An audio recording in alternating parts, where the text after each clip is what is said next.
Violin అనే ఒక వాద్యం, western వాద్యం. ఇప్పుడు వాయిలిన్ లేకుండా మన సంగీత కచేరీలు లేవు. మనం ప్రతి దాన్ని సంస్కృతం చేసేస్తాం. మనం ప్రతి దానిని కూడా వైదికం దైవికం చేసేస్తాం, అడాప్ట్ చేసేసుకుంటాం. ఏ స్థాయిలో అడాప్ట్ చేసుకుంటామంటే అది తన స్వస్వభావాన్ని కూడా మర్చిపోతుంది. ఓహో, ఇది యాక్చువల్గా ఇది క్లాసికల్ మ్యూజిక్ కోసమే పుట్టిందా అని అనుకునేంతగా మనం తీసుకుంటాం. అలాగే జనవరి 1వ తేదీని కూడా చక్కగా పండగ చేయండి. ఆ రోజు మంచి యజ్ఞం చేసుకోండి, ఆయుష్ హోమం చేసుకోండి, అందరినీ పిలవండి, చక్కగా ఏదో చేయండి. ఒకవేళ చేయాలనుకుంటే ఇలా చేయండి. అలా ఒకసారి చేయమని నేను అందరినీ ప్రార్థిస్తాను. ఎందుకంటే ఏం చేస్తే మన శరీరం అలసిపోదు, ఏం చేస్తే మన మనస్సు అలసిపోదు, ఏం చేస్తే మన మనస్సు ఉత్సాహాన్ని పొందుతుందో, ఏం చేస్తే పెద్దలు హర్షిస్తారో అది చెయ్యాలి. అది ఒకసారి ఆలోచించాలి. ఇంకా పెద్దలు కూడా దాన్నే హర్షిస్తున్నారంటే పెద్దలు కూడా ఆలోచించాలి. ఇది ఒక పక్కనండి. రెండవది, మీరు అడిగిన ఇంకో ప్రశ్నకి, పిల్లలు, ఆడపిల్ల తల్లిదండ్రులు వాళ్ళు ఆలోచిస్తున్న తీరు, ఇలాంటి వాళ్ళకి పిల్లనివ్వాలి, ఇలాంటి వాళ్ళకి ఇవ్వకూడదు అని ఆలోచిస్తున్న క్రమంలో పునరాలోచన కూడా మొదలు పెట్టారని కూడా నాకు తెలుస్తుంది. ఆలోచిస్తున్న పేరెంట్స్ కూడా ఉన్నారు. ఎందుకంటే ఇప్పుడు ఏ జీవనాన్ని మనం అడాప్ట్ చేసుకున్నామో, ఆధునిక జీవనం అనే మాటతో మనం ఏ జీవనాన్ని అడాప్ట్ చేసుకున్నామో ఆ అడాప్ట్ చేసుకున్న జీవనం యొక్క ప్రతిఫలాలుగా మనకి ఏమొస్తున్నాయంటే ఒబిసిటీ వస్తుంది. తర్వాత తొందరగా చక్కగా 30-40 ఏళ్లకే బీపీలు, షుగర్లు, హార్ట్ అటాక్లు కూడా వచ్చేస్తున్నాయి. అవి కూడా చూస్తున్నారు. ఒక పక్కన వైదిక జీవనాన్ని జీవించేటువంటి వాడు 50 ఏళ్ళైనా 60 ఏళ్ళైనా గట్టిగా ఉంటున్నాడు. ఇవన్నీ చూస్తున్నారు. చూసి మనం లేదులే, మళ్ళీ మనం సంప్రదాయబద్ధంగా ఉండేటువంటి వాళ్ళ వైపు మన పిల్లల్ని పంపించాలి అనేటువంటి ఆలోచన ఒక చిన్న షిఫ్ట్ మొదలైంది అని కూడా తెలుస్తోంది. కాబట్టి సహజంగా అండి, ఇప్పుడు నా చిన్నతనంలో, ఇప్పుడు నాకు 52 ఏళ్ళు, నా చిన్నతనంలో మేము పిడక బొగ్గుతో పళ్ళు తోముకునేవాళ్ళం, వేప పుల్లతో పళ్ళు తోముకునేవాళ్ళం, ఉప్పుతో పళ్ళు తోముకునేవాళ్ళం. అది తర్వాత ఏమన్నారంటే బ్రష్ లేదా, పేస్ట్ లేదా, అనాగరికుడవా అన్నారు. ఊరి నిజమేనేమో అనుకున్నాం.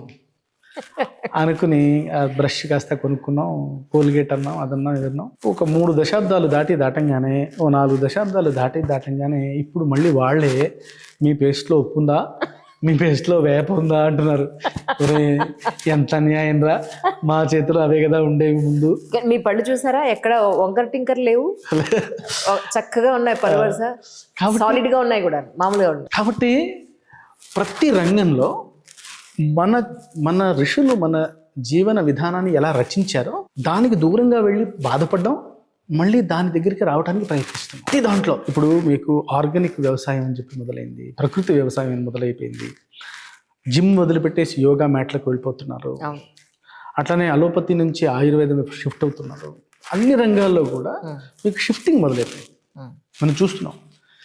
సో ఈ క్రమం తప్పనిసరి. అంటే రియలైజేషన్ అంటాం కదమ్మా, మనం ఏ మార్గంలో వెళుతున్నాం, అదేదో సుఖం అనుకున్నాము, లేదురా అక్కడ ఆ సుఖం లేదు, అక్కడ అది లేదు, మనం వెనక్కి వచ్చేద్దాం అని అనుకునే రీతిలో వ్యక్తులు, వ్యవస్థలు, సమాజం ఒక హ్యూజ్ లెవెల్లో జరుగుతోంది. అదే ఆశ కూడా ఇప్పుడు మళ్ళీ ఆల్టర్నేట్ లేదు. ఇప్పుడు మన గురుకులం, ఇప్పుడు విద్యారణ్యం ఉంది. ఈ విద్యారణ్యం లాంటి ఒక గురుకులం ఉంది. మీకు కావాల్సిన రీతిలో మీరు డాక్టర్ని చేయాలనుకుంటున్నారు, ప్రాథమిక విద్య ఇంగ్లీష్ చదువు కావాలి మీకు, మన జీవన విధానంతో పాటుగా అది మీకు ఇస్తాను, నేను మన గురుకుల మాధ్యమంగా ఇస్తాను అని ఒక ఆల్టర్నేట్ ఒక ప్లాట్ఫామ్ చూపించేసి తల్లిదండ్రుల ముందు పెడితే వస్తారు కదా. ఆ ప్రయత్నం సాగుతుంది ఇక్కడ. అండ్ తల్లిదండ్రులు చూస్తున్నారు, ఇంకొంచెం వసతులు కావాలి. ఇదేమిటంటే అమ్ముకోవటానికి వీల్లేదు, దీనికి కొన్ని నియమాలు ఉన్నాయి. గురుకులం నడపాలంటే గురుకులం లాగానే నడపాలి. ఇప్పుడు కొన్ని గురుకులాలు చూస్తాను, అక్కడ మామూలు కార్పొరేట్ స్కూల్ కన్నా ఎక్కువ ఫీజులు ఉంటాయి. అలాంటి గురుకులం అంటే అబ్సల్యూట్లీ ఫ్రీ. ఇక్కడ ఫ్రీగా ఇస్తున్నారా? ఫ్రీ, మొత్తం ఫ్రీ. పిల్లల దగ్గర నుంచి ఫీజు తీసుకోమనం. అయ్యో, మీకు ఎక్కడి నుంచి వస్తుందండి? దానికి భిక్షాటన చేస్తాను నేను. అయ్యో, మోడర్న్ భిక్షాటన చేస్తాను నేను, మోడర్న్ టైప్లో చేస్తాను. అది నీకు నేను ఎక్స్ప్లెయిన్ చేస్తాను మళ్ళీ.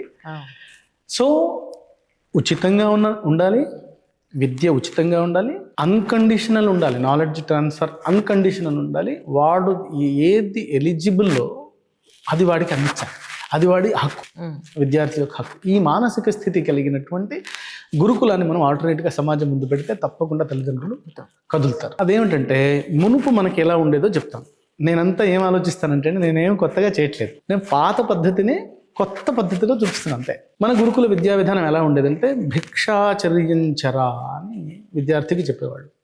ప్రతి విద్యార్థి ప్రతిరోజు ఆవర్తి చెప్తూ భిక్షాటన చేసి ఆ భిక్షతో వచ్చినటువంటి బియ్యం అమ్మగారికి ఇస్తే అమ్మగారు వండి పెడితే తినాలి, చదువుకోవాలి.